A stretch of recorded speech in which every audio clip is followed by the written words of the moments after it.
Hello everyone and welcome back to another speedrunning video.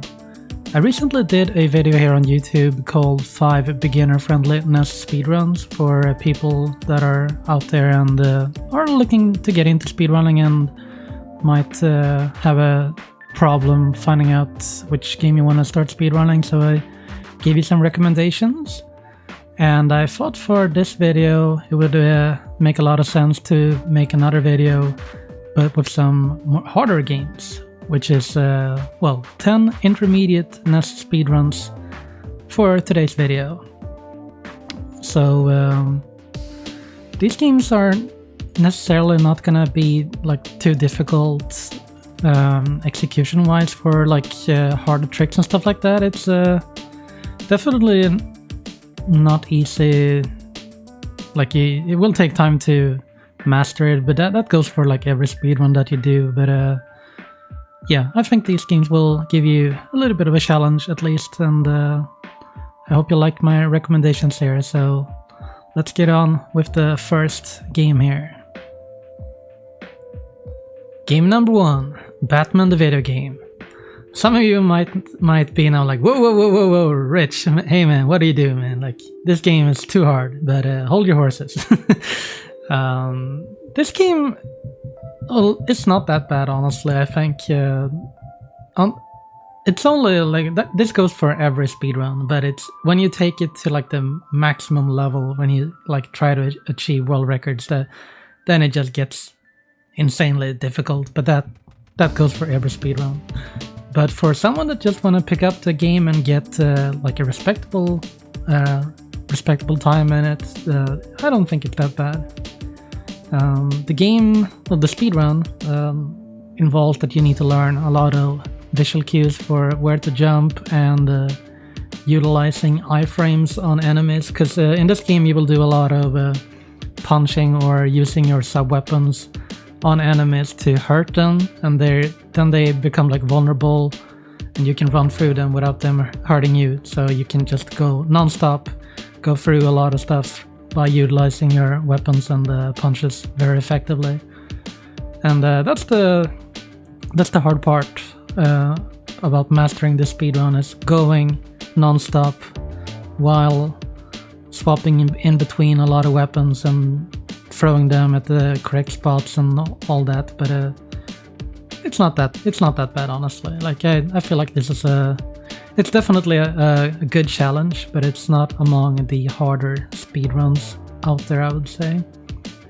What it does have though is some RNG. Well, at least when you start off, there's an enemy called the Jumper, and you will see him quite a bit starting in like the mid part of the run and later on. But he seems very random and they're super fast and try to chase you around, and you're gonna have a bad day thanks to him starting off running this game. But that's also the fun part, like learning how to recognize patterns and coming up with strats to not get synced too much by them.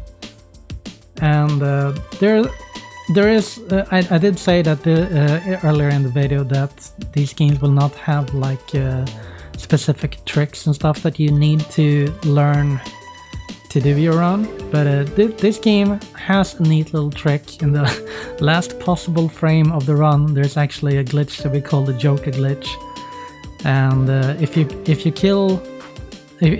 defeat, not kill well that comes later, by the way, but if you defeat Joker on the last frame, when his lightning, but he has like an attack where he calls down lightning, and if you defeat him on the same frame that the lightning touches the ground, there's a glitch called Joker glitch that just goes straight to the fade to black moment where we do the final split of the speedrun, and it saves like 3.5-4 seconds or something like that. But yeah, you don't. It's a bonus if you get it. Like when you're starting off, it's not something you. Well, of course you should aim for it like that, but it's not something that you're gonna have to get to do the run. But yeah, Batman crazy good music, love the graphics, fun platforming. One of the best NES games out there, in my opinion, so hope you give it a try. Game number 2, Darkwing Duck. This is a game that's like... it looks to be pretty straightforward and simple platformer when you look at it, but it's honestly like way harder than it looks, I think. There's just like so many small things to it. For example, every time you jump and when you land, there's like a slight delay before your character starts running again. It's like a frame or two, like it's very minimal, but just one small thing that you can do to avoid that is to jump right when you land, like the first frame, so you will not get that slight slow down on the ground. But other than that, there's like a lot of like some tight platforming, how you jump around enemies without getting hit, because this game has like a lot of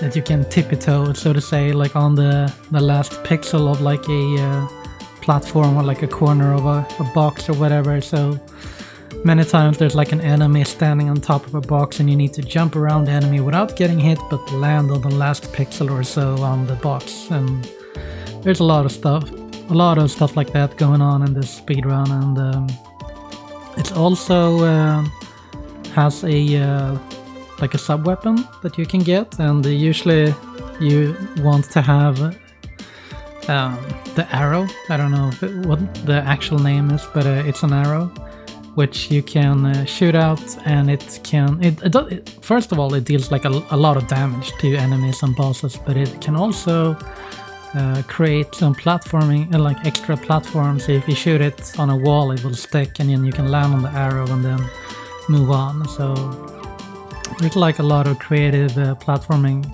with that special weapon. But yeah, like I ran this game and gave it a try, and I just couldn't get nowhere close to like world record level, even though I felt pretty, like I said, it's a pretty straightforward platform where, but for some reason there's like, it's that game for me where you run it and you just wonder where you're bleeding all the time compared to like the top runners. You're like, you don't really understand why, but it's a tough one, I think. Because I said, like, all those small things, and yeah, very optimized record in this game. But if you just want to pick it up and get like a good time in it, I feel like it's a good challenge. Like I said, not too easy, but also like not too hard. Definitely something you can learn and get a good time in. So hope you give it a try. Game number 3, Double Dragon 2: The Revenge. Before I go into like more specifics about the speedrun, I will give you a little tip that if you play this game on the American version, you need to play the game on the hardest difficulty, which is Supreme Master, in order to get like the full ending, because it has like 3 difficulties, and it's only the hardest one that will give you the final stage and the actual ending of the game. But it's very tough to do, actually. Like you don't have any continues in the American version. So what you can do instead is run this game on the Japanese version. That even on the easiest difficulty in the Japanese version is comparable to the Supreme Master of the American version. So, and you even get continues in the Japanese version. So yeah, if you're gonna run this game, I definitely recommend running the Japanese version and maybe do the American version, just for like bragging points, to say that you beat it on the hardest without game overing. But yeah, about the speedrun, it's a beat 'em up, a little bit of platforming in your beat 'em up. That's pretty cool, but something you need to learn is the knee attack.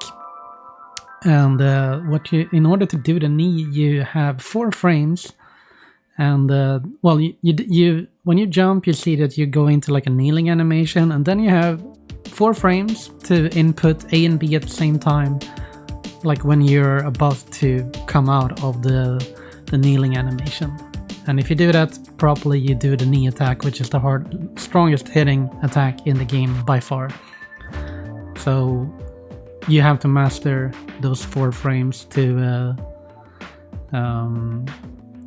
do everything, well, beat guys fast in this game. The 4 frames is pretty generous, and you kind of get into a rhythm when you start running it, so it's not that bad. And well, if you didn't know, like NES games runs in 60 frames per second. So a frame perfect trick is a 60th of a second. So you have 4 out of 60, like hard to explain, but yeah, it's pretty generous for a speedrun trick. 4 frames is quite a lot, actually, and with practice you will learn that. But yeah, the game is a lot of fun. It's like learn some manipulations on spawns are fixed, and you will.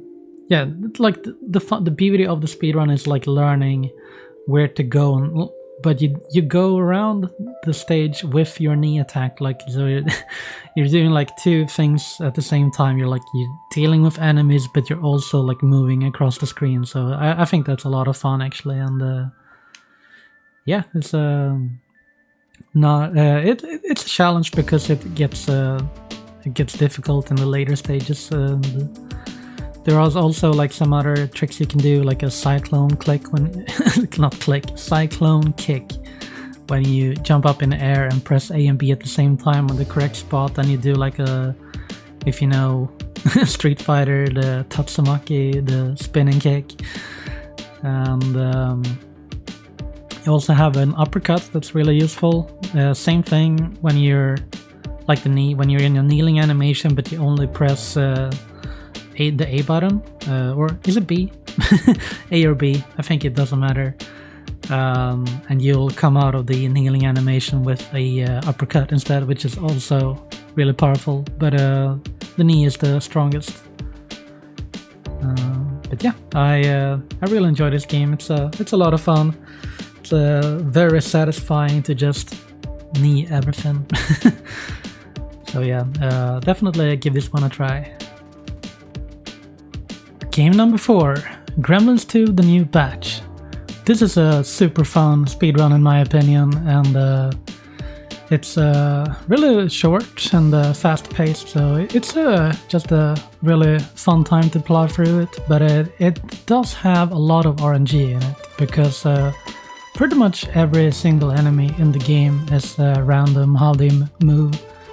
So you definitely wanna, like, for this speedrun you really want to learn the movement of like how to run through the stage to minimize the chances that you get trolled by enemies, because there are some, like, I wouldn't call it manipulations, but it like closest thing to manipulation, I guess, to like raise your odds of running past enemies without getting hit, etc. And but yeah, this game, lots of RNG, but it does have, it doesn't really have any run killer moments for someone that picks up this game to start speedrunning it. It does have like a pretty big time sink thing though, and that's when you fall into a pit. The first time you do that, you come back up but riding a balloon, and with that balloon you can like keep going for a while before you drop down on the stage again. And for the speedrun you want to save that balloon for a certain spot pretty deep into the run. So yeah, you try to do your speedrun without falling in a hole until much later, and if you do, it's like a, I don't know, 10-15 second time loss. I think it's like close to 15 seconds to get a backup balloon if you want to do that, or just skip getting the backup whatsoever.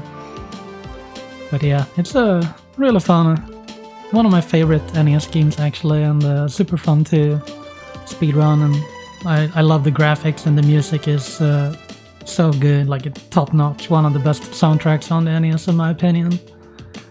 So yeah, if you're willing to grind through the somewhat annoying RNG that can get to you, like especially if you try to grind this game down to like a really competitive time, that's when it can get a bit frustrating, but it's super fun. So yeah, I really hope you'll give this one a try.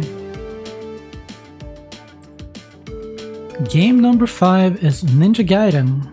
I would recommend the whole Ninja Gaiden series on the NES. There are 3 games, because they're all pretty similar. But for this video I'm gonna focus on the first game, much because it's like a, well, notoriously hard game casually. But honestly, for a speedrun, I don't think this game is bad at all. It's the actually like the first speedrun I started streaming on Twitch back in 2013. And I learned it back in the day just by watching people play it. I didn't have like any means of like learning it with save states or anything, so I think this is a pretty straightforward and simple run to learn actually. It's pretty, well, I guess this game is more on like leaning more towards memorization, because it's yeah, you need to learn the route, like which candles or like well, it's different objects in each stage, but the things that you break to reveal, well, to get more Nimpo, stuff like that for your sub weapon, and of course where to find the OP spin slash that you will destroy bosses with, and well, also like grabbing the spin slash and not accidentally hitting another power up after that, so you lose it, because then it's run over pretty much. But you don't have to learn that much. Well, besides like what I just said, like learning this run is like, okay, where do I jump? What thing do I hit? And that's about it. Of course, it's more to it than that, but it's pretty straightforward, I think. And there's one thing that you do have to learn though, and that's the sword cancelling technique. So it's also on the leaning towards like, well, if you're a good masher, then you will do well, because you're gonna need that for the 2 final bosses of the game. There's a gauntlet right at the end with the final boss has 3 phases, and in the first one you come into the fight with the spin slash, so you just destroy him immediately. But for the other 2 phases, you want to do this sword cancelling technique, which is done by, like, when you jump up in the air and you hit you slash your sword. If you press down after you press B to hit with the sword, you kind of like reset your stance, or whatever you want to call it. So you can, like, after you press down, well, you press B and then you can repeat that. So you're basically mashing down and B almost at the same time.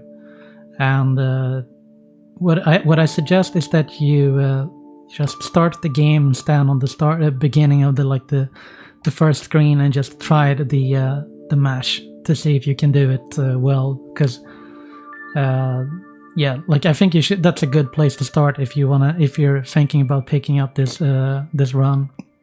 Try out the mash, see if you like it, and then move on and learn the stages, like learn where to jump, which things to hit, where to get the power up, how to keep it. And yeah, there are also like great tutorials for this game out there on the internet. Like, just search Ninja Gaiden speedrun tutorial on YouTube and you will find a couple options there. Sure Bear has a very in-depth tutorial, I know, so definitely check that out. But yeah, this is a game that I have a lot of knowledge about, so if you have any questions, let me know in the comments, or you can find me on Twitter as well. So yeah, good luck. Game number 6, Power Blade. This is actually one of my favorite NES speedruns, and I feel like it's gone like under the radar for many people. Like I don't see a lot of people run this game.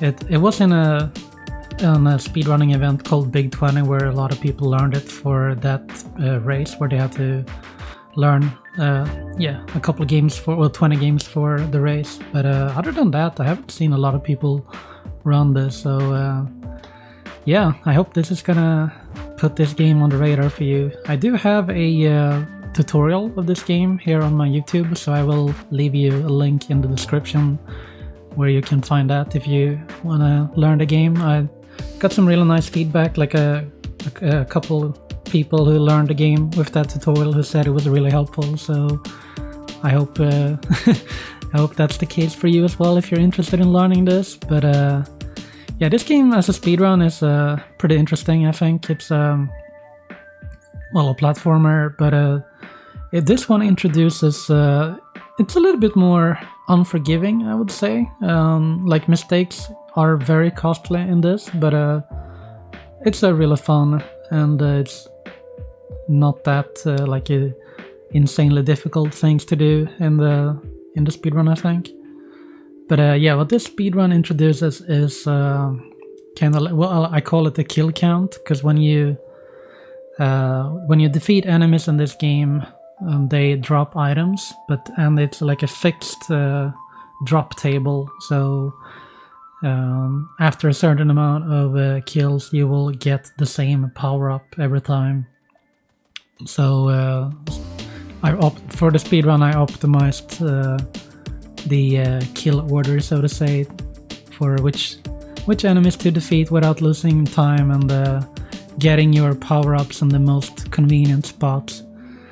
And the one item you really want is the grenade, which is like a sub-weapon that you can use with a select button, because with that item you can one-shot many of the bosses in the game, thanks to like a kind of like a glitch.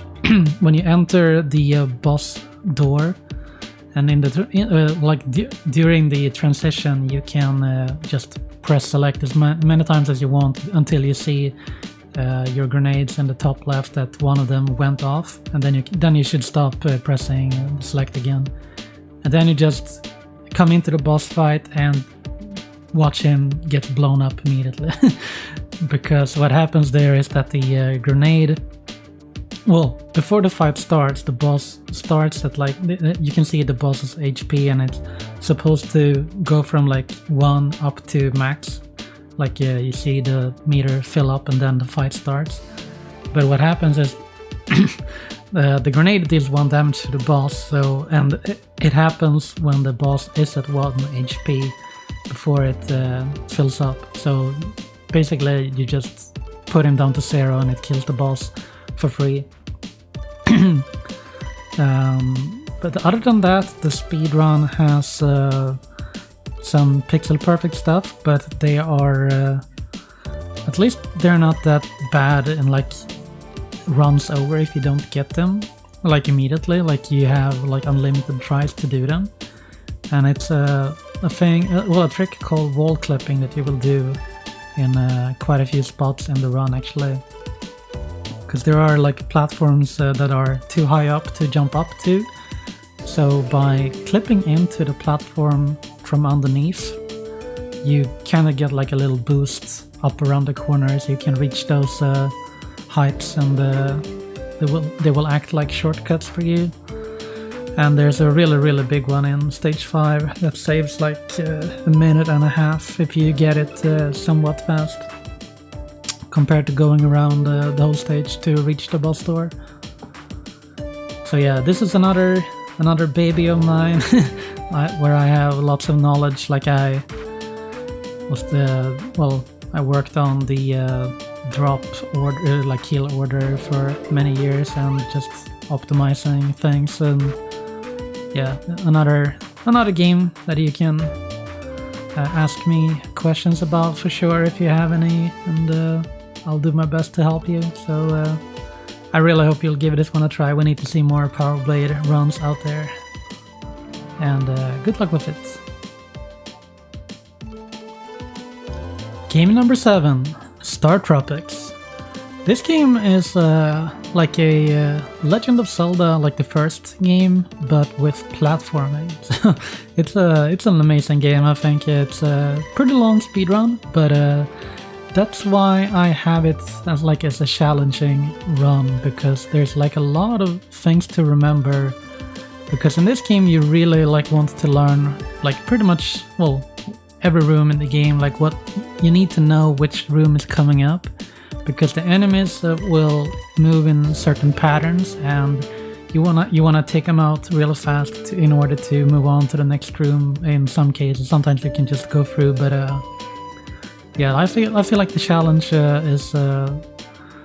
is there for the most part. Like, remember what to do and execute it, and it also has like a pretty wonky like a grid system how you move on the screen. It's like a top-down view, and if you think think the screen is like it's made up out of just a bunch of squares, like tiny squares, and every time you do an input on your D-pad to move around, you move, like if you press left, you move one square to the left and stuff like that. So it takes time to master the kind of wonky controls in that regard, but I don't know, man. I just have so much love for this game. I grew up with it and have really fond memories of it, and the speedrun is a lot of fun as well.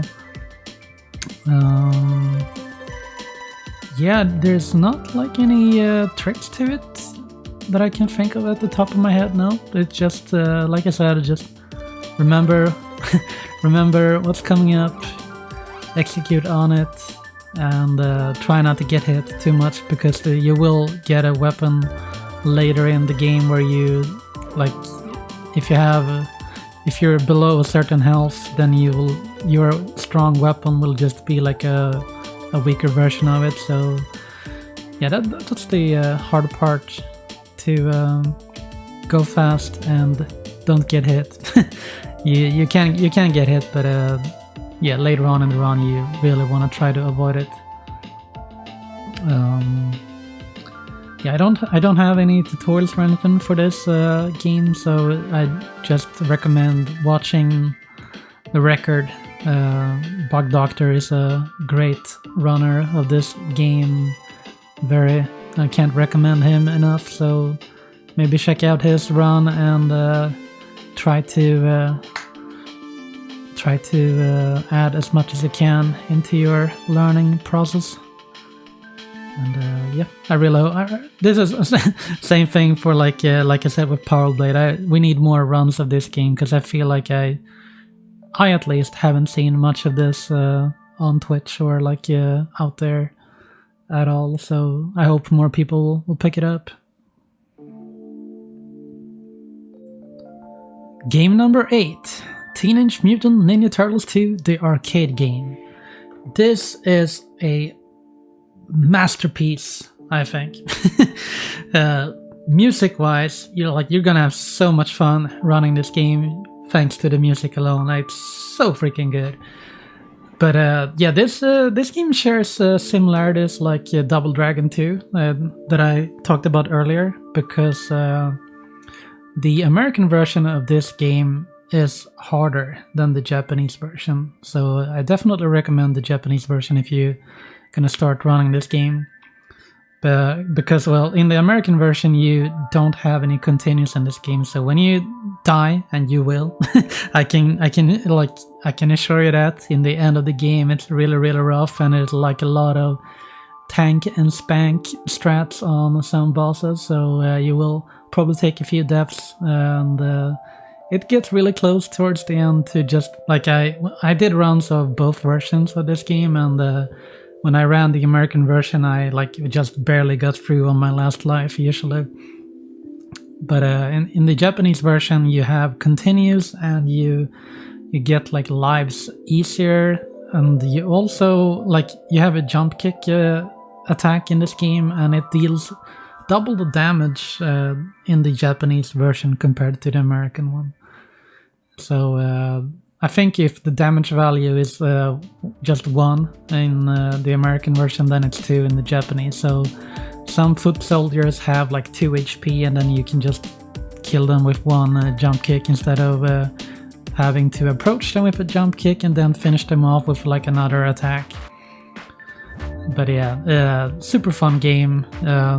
Some memorization to it with like learning where enemies spawn and like positioning yourself correctly on the screen and doing like the A and B, like A followed up by B slightly after attack. So you do like the little jump swing that you see me doing a lot here in the run, because it deals more damage as well.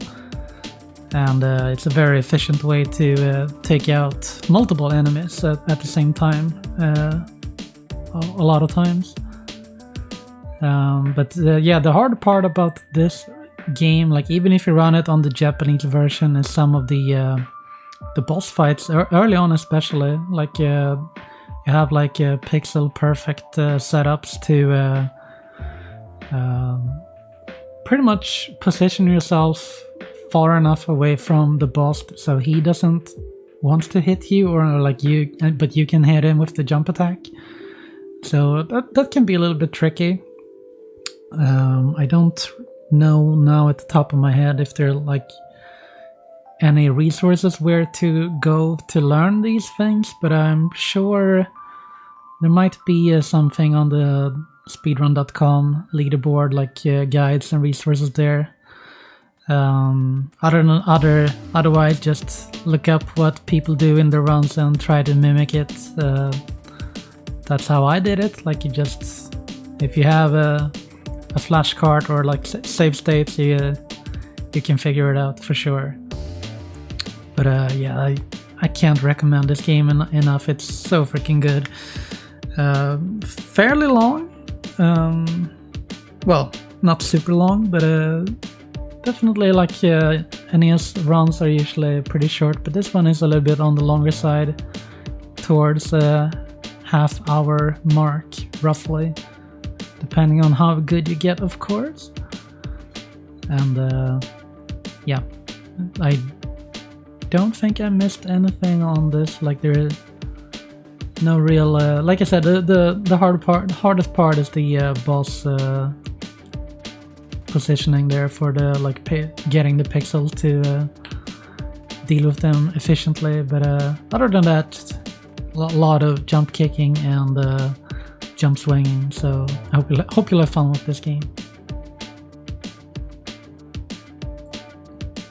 We're getting close to the end there, and oh boy, is this a good one. Game number 9 is Vice Project Doom. Imagine if Batman and Ninja Gaiden, both games earlier on this list, imagine if those two amazing games had a baby and you get this wonderful game. So this is a platformer and kind of like fast-paced, but you also have the, well, the platforming is like Ninja Gaiden, where you run and jump and attack things with your swords and whatnot, but you also have sub-weapons that you can swap between. So you have like a gun and a grenade as well. So that's like the Batman element of things. So much like Batman, this game is all about like going fast without stopping and swapping between your weapons and utilizing the best tool for the occasion. And man, it's so much fun, and I can't, like, so much like other games here, like Power Blade and Star Tropics and whatnot. This game, like, I don't see a lot of people run it for some reason. It's so, like, the people that do play it, they all like agree that it's an amazing game, and I don't know why. Like, it's I wouldn't say it's like because of the difficulty. Like, it's a pretty normal platformer, I would say. It's the hard part is definitely, for this speedrun, is definitely learning how to, just like Batman, like learning to go fast and swapping weapons and like just do everything at once. But man, it's such a good game.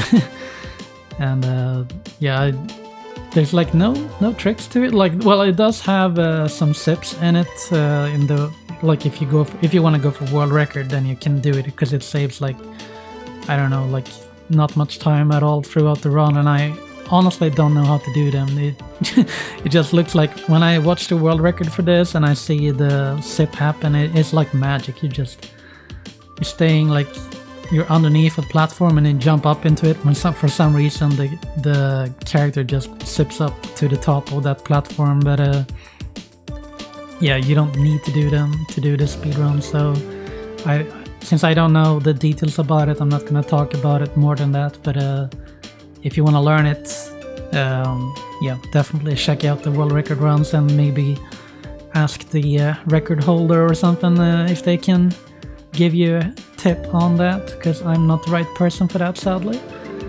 But what I'm here for is to just recommend this game like to you. It's so freaking good. I'm sure you're gonna love it. And it also has some not only does it have the side-scrolling platformer, but it has the game starts off with like a I think it's Spy Hunter, the game, where like you're driving a car and like going up the screen, and it's a very the game has like 3 elements of gameplay. It's like the car sequences, and then it has another sequence where you kind of like bio-billet, if you know, like the shooting section in it, where you have like a crosshair that you move around and it's like a side scroller and you shoot things. And then you have the platforming, which is the absolutely epic part of the game, I would say. So yeah, this is probably the game I see the least being speedrun, or like of like really good NES games out there that I know of, and I hope that that's gonna change now that you know about this amazing game. So please give it a chance. The 10th and final game, Solitude: The Adventure of Link, specifically the 100% all keys category. This is a really long speedrun, I would say, or much longer than the average NES speedrun, but it's also, thanks to that, it's gonna take some time to learn this run, I feel. But it's both like not that bad, but it also can give you some nice challenge, I feel. The hard part about this run is definitely mastering the combat when you're like, well, this overworld, this game is a like top-down view, but when you go into a stage, it's a side-scroller, and therefore it's very different compared to other Zeldas if you're used to that. But so it's more of like a NES platformer. But yeah, the combat in this game is really the tricky part, and also for the speedrun you want to learn like the leveling route, because in this game you will set you up to have like a certain amount of experience when you reach the crystal at the end of each palace. Because when you get to the end of the palace, you get like a level up, but you can kind of exploit the system and skip getting levels to instead get levels later on for like stronger stuff. Like you want to get your attack as high as possible, like as soon as possible. And yeah, like you need to have like a certain amount of experience when you reach the end of the palaces, and that can be a little bit tricky to learn how to set that up. But there are some nice guides out there as well for this game, and leveling routes and stuff like that. And you probably want to watch a few runs of this to learn that way as well, like not just go in cold turkey on it. And even though this is like the game, well, this is like one of my first games I started running on Twitch, and I don't think I don't think I even had like a power pack, a flash card with save states when I learned this game. So I just played it old school style and just played it more and more and gradually got better. So yeah, if I could do it without save states, I'm sure you can learn this game today. And I think the speedrun.com has like a lot of guides and resources there as well. Like this category in particular like is very popular for this game, and a lot of runners to it, so I'm sure a lot of people contributed to it. But yeah, it's a really fun game, I think. Maybe, I don't know if I'm gonna say the hardest on the list, but might be. So yeah, if you're in for a nice challenge, totally recommend this Zelda that I prefer this one over the first game. It's two very different games, but I always enjoyed this game way more, and I've been planning to for a real long time to come back to beat my PB that is 9 years old now or something like that. So yeah, would love to come back to this game one day, but I just been too busy. But yeah, hope you liked my list. Let me know what you thought of it. Let me know down in the comments if you have any questions, or you can also find me on Twitter like I mentioned earlier. I'll leave some links in the description to my Twitter, and also that Power Blade tutorial that I talked about, and maybe some other various things that you might want to have. So yeah, thank you so much for hanging out today, and happy speedrunning.